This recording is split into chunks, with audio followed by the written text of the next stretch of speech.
High guys, আসসালামু আলাইকুম। Welcome back to my channel shine with সোহাগ।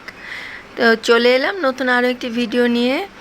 সকাল সকাল এই যে দেখুন, আমার কাঠগোলাপ গাছের ফুল দিয়ে সবাইকে শুভেচ্ছা জানিয়ে শুরু করছি আমার আজকের ভিডিও। মাশাল্লাহ, কত সুন্দর কাঠগোলাপ ফুটেছে ফুলগুলো, আর এত সুন্দর ঘ্রাণ।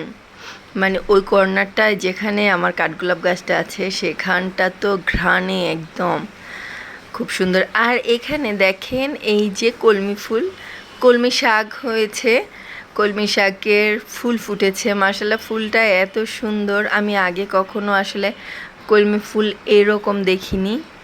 তো আপনাদের জন্য ভিডিও করলাম একটু। আর এখানে বেলি ফুল ফুটেছে আমার গাছে। তো আজকে সকাল সকালই ফুল দিয়ে ভিডিওটা শুরু করলাম। আর এখানে আম্মা আমার বাসায় বেড়াতে আসছিল, তখন আম্মুর সিম হারিয়ে গেছে। তো আম্মুর সিম ওঠানোর জন্য আমরা গুলশানে যাচ্ছিলাম। তো আপনাদের জন্য একটু ভিডিও করে নিলাম সকাল সকাল। আর এত জ্যাম থাকে সকালবেলা, মানে ওদিন যে কী পরিমাণে কষ্ট হয়েছিল আমাদের জ্যামে বসে থাকতে থাকতে, আর এত গরম। তো আম্মুর ওখানে যে সিমটা উঠিয়ে কাজটা শেষ করে বাংলা লিংকের কাস্টমার কেয়ারের পাশেই স্বপ্নটা ছিল, স্বপ্নের শোরুমটা। তো স্বপ্নে ঢুকে একটু টুকটাক কেনাকাটা করে নিলাম। এখানে দেখেন কত আইটেমের মিষ্টি, তো এখান থেকে মিষ্টি নিয়ে নিলাম। আর এই যে টাটকা টাটকা সবজিগুলো দেখতে কত সুন্দর লাগছিল, লাল সবুজ। তো আমি আবার একটু ভিডিও করে নিলাম। এখান থেকে আবার আপনাদের ভাইয়া বেল কিনলো। আর এই যে এখানে গ্যান্ডারির রস বা আখের রস যেটাই বলি, তো আমরা আবার আখের রস নিচ্ছিলাম। আর এখানে আমি একটু ভিডিও করছিলাম। তরমুজ দেখেন এইভাবে কেটে কেটে তরমুজ বিক্রি করে,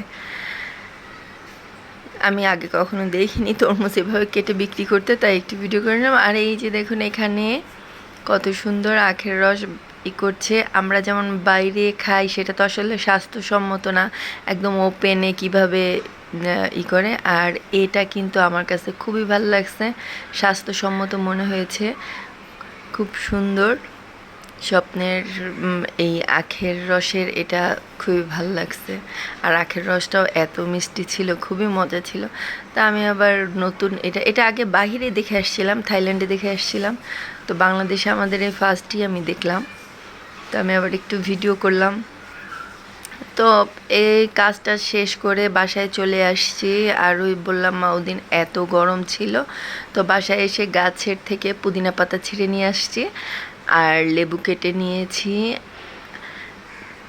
আর এখানে লবণ নিয়ে নিয়েছি। আজকে আমি লেমন মিন্ট শরবতটা বানাবো আর আপনাদের সাথেও শেয়ার করব। এখানে নিয়ে নিয়েছি চিনি, তো সব উপকরণ নিয়ে নিয়েছি। তো এখানে প্রথমেই আমি দিয়ে দিচ্ছি পুদিনা পাতাগুলো। মাশাআল্লাহ, কতটা ফ্রেশ, গাছের থেকে একদম তাজা তাজা পেড়ে নিয়ে আসছি পুদিনা পাতাগুলো আমার।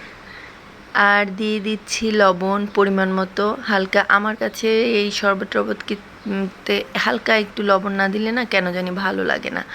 আর এখানে লেমন জুস দিয়ে দিচ্ছি।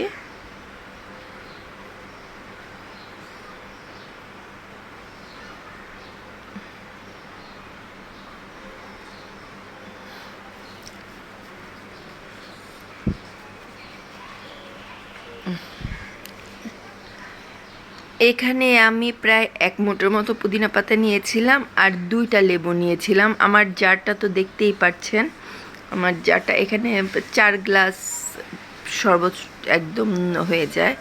তো তারপর দিয়ে দিচ্ছি চিনি, এরপর দিয়ে দিলাম ঠান্ডা পানি, জার ভরে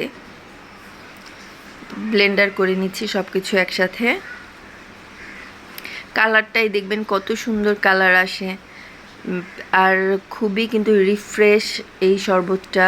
এই গরমে আপনারা ট্রাই করে দেখবেন। এই তো আমার শরবতটা রেডি, লেমন মিন্ট শরবত। এটা খেয়ে দেখবেন বাসায় বানিয়ে, খুবই মজাদার আর ফ্রেশ একটা শরবত। আপনারা এই গরমে বানিয়ে কিন্তু এটা খেতে পারেন। তো দুপুরবেলা বাইরে থেকে এসে শরবত বানিয়ে খেলাম। আর সন্ধ্যার নাস্তায় ওদিন ছিল আমাদের সেমাই রান্না করেছিলাম, আর এখানে চাউমিন রান্না করেছিলাম ভেজিটেবল দিয়ে, চিকেন দিয়ে, আর রান্না করেছিলাম একটু চিকেন বিরিয়ানি, আর আপনাদের সাথেও সেটা শেয়ার করলাম। আমার ভিডিও আপনাদের কেমন লাগে বন্ধু অবশ্যই জানাবেন। ভালো লাগে থাকলে একটি লাইক, কমেন্ট অ্যান্ড শেয়ার করে দিবেন, আর প্লিজ আমার চ্যানেলটিকে সাবস্ক্রাইব